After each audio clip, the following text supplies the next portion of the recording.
हृदय से बधाई देता हूं। रिद्धि सिद्धि देने वाले बजरंगबली आप सबकी सुरक्षा भी करे, आपके जीवन को सुख और समृद्धि की ओर अग्रसर कर सकें, इसकी मैं आप सबको अपनी शुभकामनाएं देता हूं। बहनों और भाइयों, पहले चरण का चुनाव संपन्न हो चुका है। देश के अंदर 102 लोकसभा सीटों पर चुनाव संपन्न हुए हैं और उत्तर प्रदेश के भी 8 लोकसभा सीटों पर चुनाव अब तक संपन्न हो चुके हैं। दूसरे चरण के मतदान की तैयारी चल रही है और 26 अप्रैल को दूसरे चरण में मतदान होना है। बहनों और भाइयों, पहले चरण के मतदान के बाद देश के अंदर जो रुझान देखने को मिला है, जनता जनार्दन का आशीर्वाद भारतीय जनता पार्टी और सहयोगी दलों को प्रचंड बहुमत के साथ प्राप्त होने जा रहा है। और इसीलिए मैं आपका आह्वान करने जा रहा हूं कि देश की जो आवाज है, वह आवाज है फिर एक बार, फिर एक बार, फिर एक बार मोदी सरकार का। क्योंकि प्रधानमंत्री मोदी जी ने देश के अंदर 10 वर्ष में देश की तस्वीर और तकदीर को बदलने का काम किया है। देश के अंदर सुरक्षा का बेहतर माहौल दिया है। देश के अंदर विकास के बड़े बड़े कार्य किए हैं। गरीब कल्याणकारी योजनाओं की एक लंबी श्रृंखला दी है। बहनों और भाइयों, याद करिए 2014 के पहले देश के अंदर आतंकी वारदात होती थी, बम विस्फोट होते थे और सुरक्षा का वातावरण था, लोग भयभीत रहते थे। 2014 के बाद आतंकवाद को नियंत्रित किया गया और 2019 आते आते मोदी जी ने ऐसा कार्य किया कि आतंकवाद की जो जड़ थी, कश्मीर की धारा 370, उसी को समाप्त करके उखाड़ फेंक दिया गया और आज भारत में आतंकवाद का नेस्तनाबूद कर दिया गया।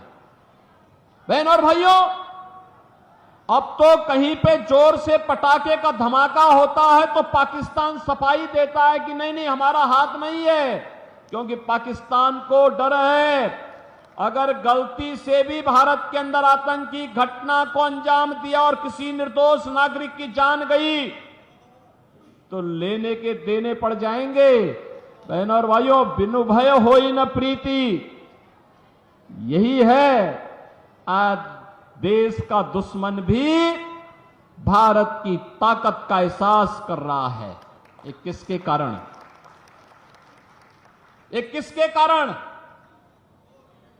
मोदी जी के कारण, कांग्रेस के कारण नहीं। कांग्रेस के समय में तो आतंकी वारदात होती थी, एक कानों में तेल डाल करके चुपचाप सो जाते थे, आंखों में चश्मा लगा करके ये लोग चुपचाप अनदेखी कर देते थे।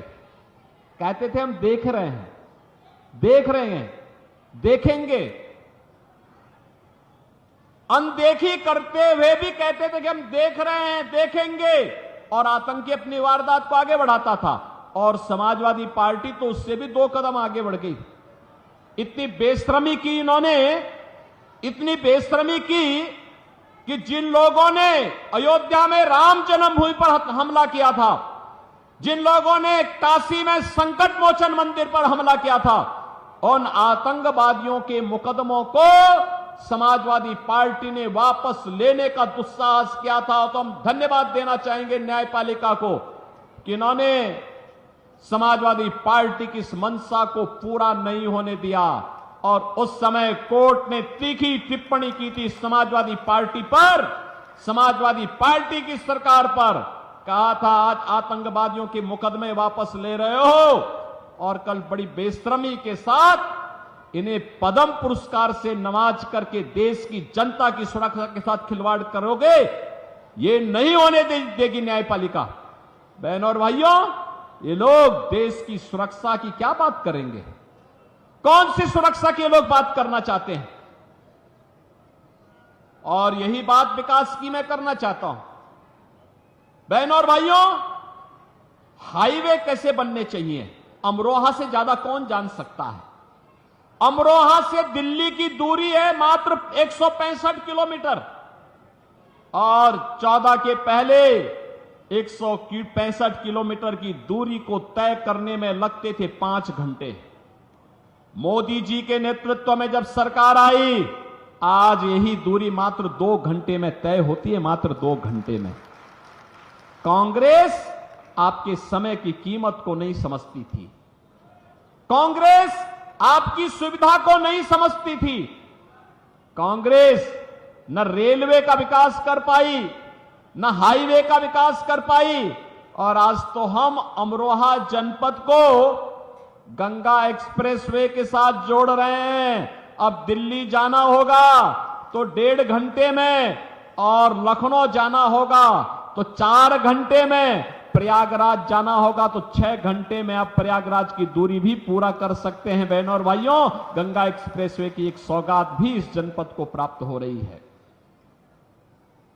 रेलवे हो या हाईवे, एक्सप्रेसवे हो या फिर हर घर नल की योजना, 1 डिस्ट्रिक्ट 1 मेडिकल कॉलेज की बात हो, या देश के अंदर वर्ल्ड क्लास जो सुविधाएं हैं, इन सभी को आगे बढ़ाने के लिए किस हद तक कार्य हुए हैं, आज ये अभिनंदनीय है। देख सकते हैं विकास आज बोल रहा है, ये सभी मोदी जी के कारण। और गरीब कल्याणकारी योजनाओं की बात तो क्या करना। कांग्रेस ने 1970 में नारा दिया था गरीबी हटाओ का, गरीबी हटाओ। बहनों और भाइयों, गरीबी तो नहीं हटी। हां, एक परिवार को देश के संसाधनों को लूटने की पूरी छूट मिल गई थी, पूरी छूट मिल गई थी। चाहे वह परिवार दिल्ली में रहा हो, चाहे वह परिवार सफाई का रहा हो, ये लूटते थे, अराजकता फैलाते थे। और डॉक्टर मनमोहन सिंह जी ने तो जब प्रधानमंत्री थे, उस समय उन्होंने क्या कहा था? उन्होंने कहा था कि देश के संसाधनों पर पहला अधिकार मुसलमानों का है, तो हमारा दलित कहां जाएगा, पिछड़ा कहां जाएगा, एक खड़गवंशी कहां जाएगा, पाल कहां जाएगा, सैनिक कहां जाएगा, गरीब कहां जाएगा, किसान कहां जाएगा, माताएं और बहनें कहां जाएंगी, नौजवान कहां जाएंगे। देश के अंदर कांग्रेस जाति के नाम पर, क्षेत्र के नाम पर, भाषा के नाम पर बांटती रही। गरीब भूखों मरता रहा, किसान आत्महत्या करता रहा, नौजवान पलायन करता रहा। और एक कांग्रेसी और उनके सहयोगी दलों को आज जो इंडी गठबंधन के रूप में आपके पास आए हैं, बहनों और भाइयों, ये देश के साथ गद्दारी किए हैं और फिर गद्दारी करने के लिए अपने झूठे घोषणा पत्र के साथ आपके पास आए हैं। आज कांग्रेस का जो घोषणा पत्र है उसको आप देखेंगे, क्या कहते हैं? कहते हैं हमारी अगर सरकार बनी तो हम सरिया कानून लागू कर देंगे। आप बताओ, ये देश बाबा साहब भीमराव अंबेडकर के द्वारा बनाए गए संविधान से चलेगा या किसी शरीयत से चलेगा? भारत संविधान से चलेगा। बाबा साहब भीमराव अंबेडकर के द्वारा बनाए गए संविधान से भारत चलेगा, न कि किसी शरीय कानून से। कांग्रेस के लोग अपने घोषणा पत्र में इस बात की चर्चा करते हैं कि हम व्यक्तिगत कानून को लागू करेंगे, यानी शरिया कानून लागू करेंगे, क्योंकि मोदी जी ने 3 तलाक की प्रथा को रोक दिया, पूरी तरह रोक लगा दी, उस पर लगाम लगा दी।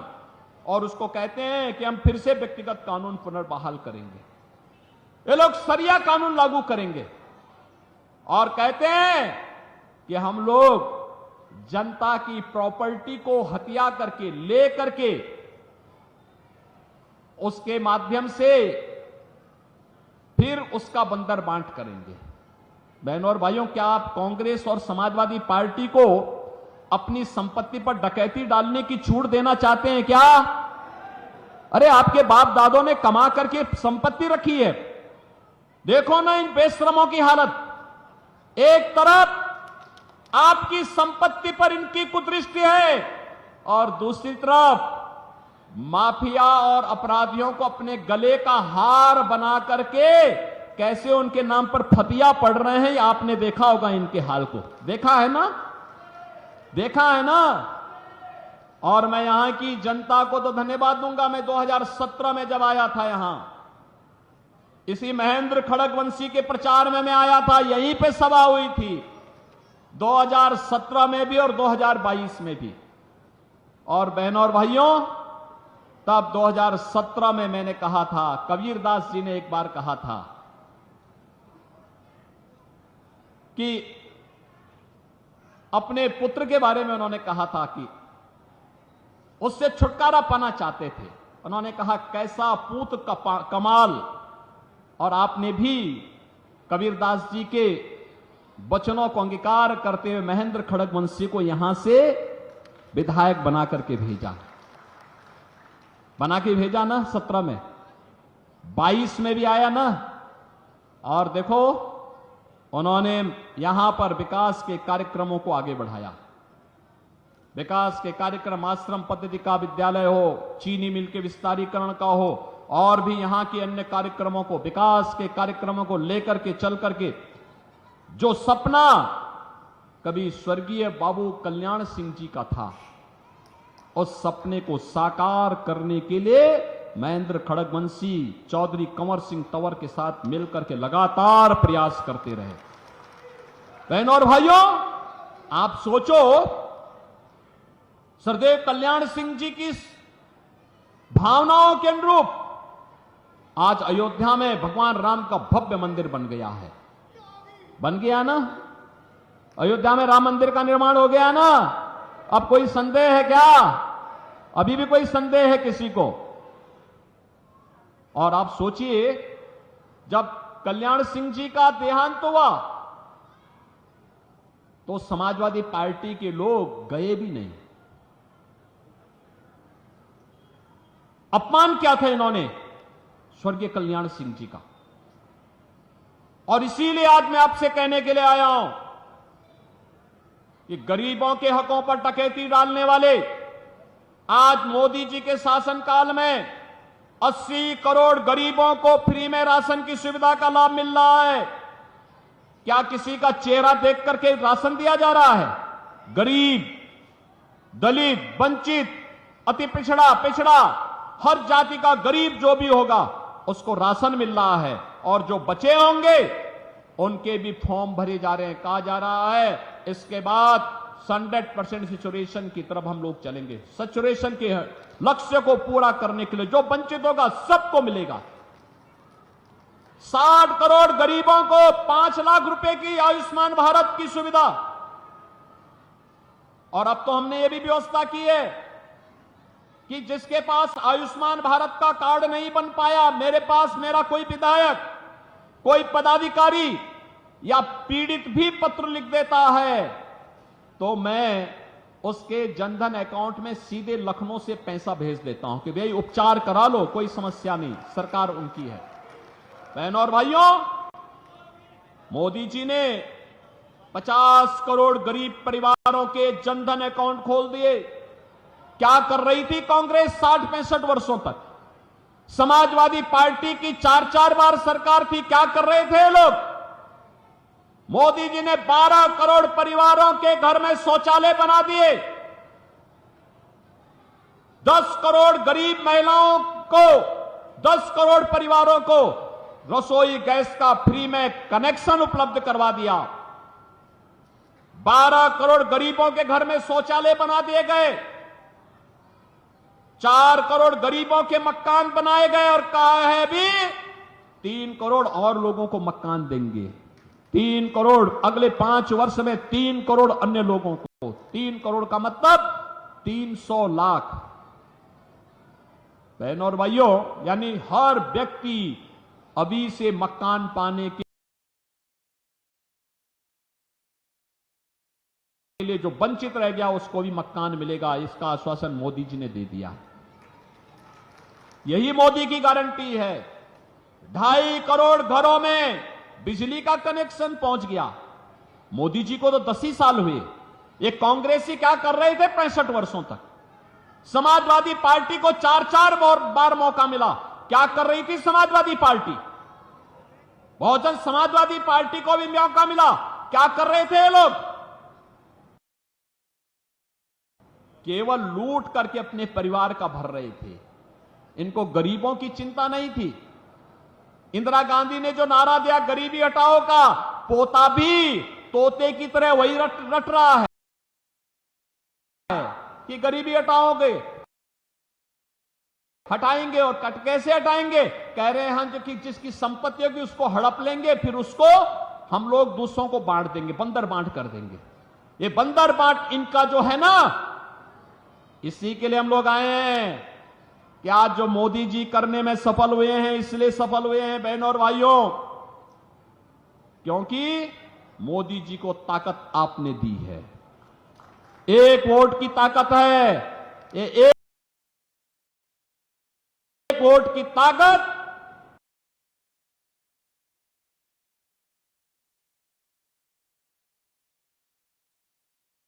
सीमा पार ही निपटा देगा अगर भाजपा को यह वोट जाता है तो।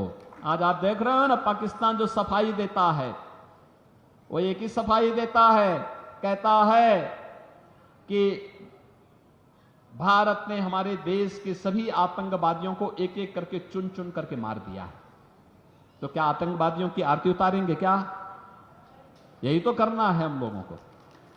भाजपा को पड़ने वाला एक एक वोट आतंकवाद को सीमा पार ही निपटा देगा। आपको आपका भाजपा को मिलने वाला एक एक वोट बेटी और व्यापारी को सुरक्षा की गारंटी दे देता है। कर्फ्यू से मुक्ति और कावड़ यात्रा को ले चलने की गारंटी भी दे देता है। बहनों और भाइयों, आपका एक वोट गरीब के जीवन में परिवर्तन ला करके, कांग्रेस के समय में गरीबी बढ़ी और मोदी जी के 10 वर्ष के कार्यकाल में 25 करोड़ लोग गरीबी रेखा से मुक्त होकर के खुशहाल जीवन जीने के लिए आगे बढ़े हैं, विकास की प्रक्रिया के साथ आगे बढ़े हैं। और कांग्रेस अपने घोषणा पत्र में कह रही है जो 25 करोड़ लोग गरीबी से मुक्त हुए हैं, इनको फिर से गरीब बनाएंगे। क्या आप ऐसे कांग्रेस को वोट देंगे? और तो और पिछली बार जो धोखा हुआ, आपने जिस व्यक्ति को सांसद चुना वह व्यक्ति तो भारत माता की जय भी नहीं बोलता। और पिछली बार किस चुनाव चिन्ह पे आया था, इस बार फिर दूसरे चुनाव चिन्ह पे आ गया। ये हमेशा पहले उसने हाथी का सहारा लिया और जब यहां पूरा चर खा लिया है तो अब वह हाथ का सहारा लेकर के जबरदस्ती यहां के संसाधनों को लूटने का प्रयास कर रहा है। और बेशर्मी की हद देखो, देश की संसद में भारत माता की जय करने से भागता है, कहता नहीं हम नहीं बोलेंगे। आप मुझे बताओ, क्या उसको वोट जाना चाहिए? क्या वोट जाना चाहिए? क्या जो भारत माता की जय न बोल सके, क्या उसको वोट जाना चाहिए? क्या रहेंगे भारत में, खाएंगे भारत में और भारत माता की जय जयकार नहीं करेंगे? ये कैसे चल सकता है? क्या आप स्वीकार करेंगे? ये भारत के लोकतंत्र को कमजोर करने की साजिश का हिस्सा है, आपके संसाधनों पर डकैती डालने का हिस्सा है, आपकी सुरक्षा में सेंध लगाने की साजिश का हिस्सा है। और इसीलिए हम लोग आए हैं कि बहनों और भाइयों, जो लोग देश के साथ गद्दारी कर रहे हैं, गरीबों के हकों पर डकैती डालने का काम किए हैं, जिन लोगों ने आपकी सुरक्षा में सेंध लगाया है, बेटी और व्यापारी को सुरक्षा दी है, उन सबको चुनाव में खारिज करिए, एकदम एक सिरे से खारिज करिए। क्योंकि सुरक्षा में सेंध लगाने वाले ये आपके लिए खतरनाक हैं, क्योंकि जीवन तो आपका है, भारत माता को जयकार नहीं कर सकते तो देश तो आपका है और वोट भी आपका है। इसलिए बहनों और भाइयों, अपने सुरक्षित जीवन के लिए, उज्जवल भविष्य के लिए,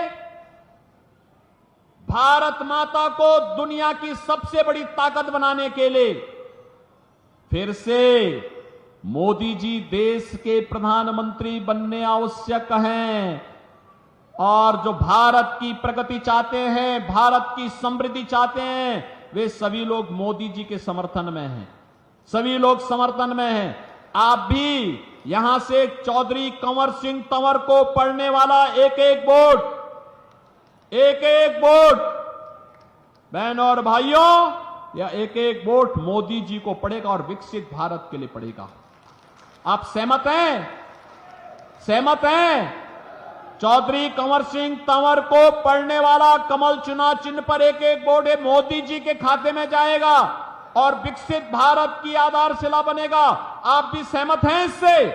हमारा देश समृद्ध होना चाहिए, हमारा देश मजबूत होना चाहिए, हमारा देश सशक्त होना चाहिए, आतंकवाद से मुक्त होना चाहिए, हमारा देश किसी भी प्रकार की अराजकता से मुक्त होना चाहिए। सब सहमत है ना? तो 26 अप्रैल को पहला काम मतदान, पहला काम। और आपको 2 दिन का समय और प्रचार के लिए मिल रहा है। इस दौरान घर घर जाकर के बोलेंगे हनुमान जयंती है, और हनुमान जी के आराध्य प्रभु राम को अयोध्या में विराजमान कराने का काम भी मोदी जी ने किया है। तो बोलेंगे जो राम को लाए हैं, क्या बोलेंगे? जो राम को लाए हैं हम उनको लाएंगे, बोलेंगे ना? सभी सहमत है ना? और कमल खिलाएंगे, ये भी बोलेंगे ना? सभी लोग सहमत हैं? तो चौधरी कंवर सिंह तंवर भारी बहुमत से विजयी बनकर के जाएंगे। तो फिर मेरे साथ बोलेंगे भारत माता की, भारत माता की, भारत माता की।